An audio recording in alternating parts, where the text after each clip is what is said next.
If you fought the way you do for a white congregation, do you think you would get as much flack? No. No. The hate I get, you know, it's something. Two people years ago made this statement to me. Mr. Farrakhan was one, and then another friend of mine who said, Pfleger, if you keep saying the things you're doing and speaking the things you're speaking, you're going to be called a traitor to your race. And I laughed at them at the time. I can't tell you how many times in emails and letters and to my face I've been called a traitor to white people.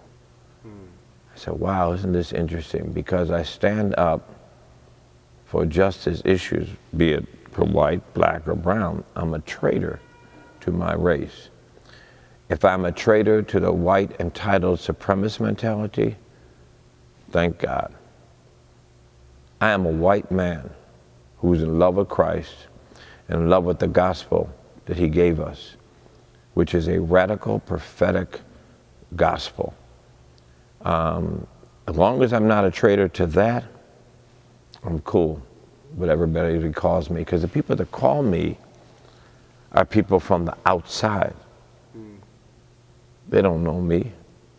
They don't know what I do, so they can't define me. And I really don't care what they think of me.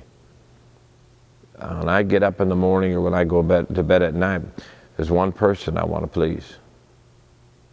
You know, and that's Christ, and that's the God I serve. But all the other chips fall where they may. Oh, I'm from here in Chicago, about 7 or 8 minutes from here. I spent 2 summers in Oklahoma on a Native American reservation. Junior year of high school, I rode my bike with 2 of my friends and saw Dr. King in Marquette Park. Later moved to the west side and lived in the west side, where I got connected with, you know, Fred Hampton and the Panthers, and helped get bread for the breakfast program for them.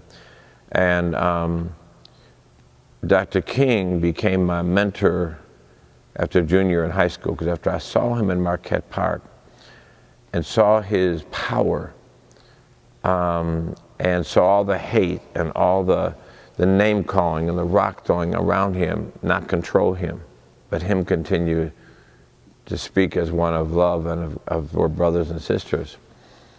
I said, there's either this man is crazy or he has some kind of power I want to know about. And I spent my early days studying everything he had ever written or said so that I could learn from him and be gleaned from him.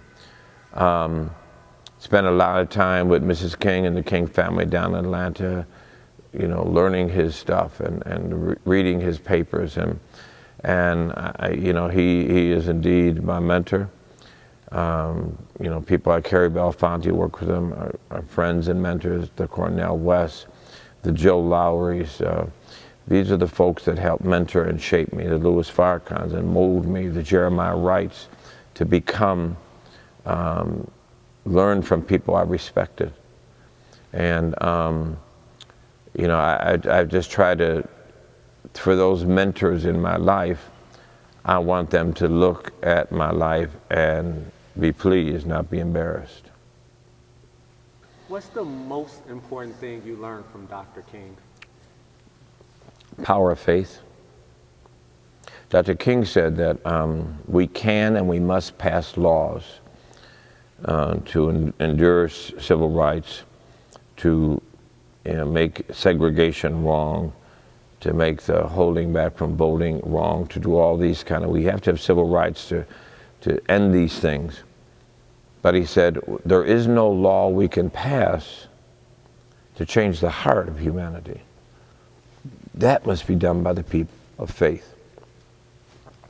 And when the people of faith, Christian, Muslim, Judaism, whatever, when the people of faith truly transform the heart, will change the world. But until that happens, all the other laws are important and we must do them, but they're Band-Aid to the real problem, because we got to change the heart. We have a venom in our bloodstream in America and in the world, and we've got to do a blood transfusion of human beings in America. and we need some heart surgery of humans in America.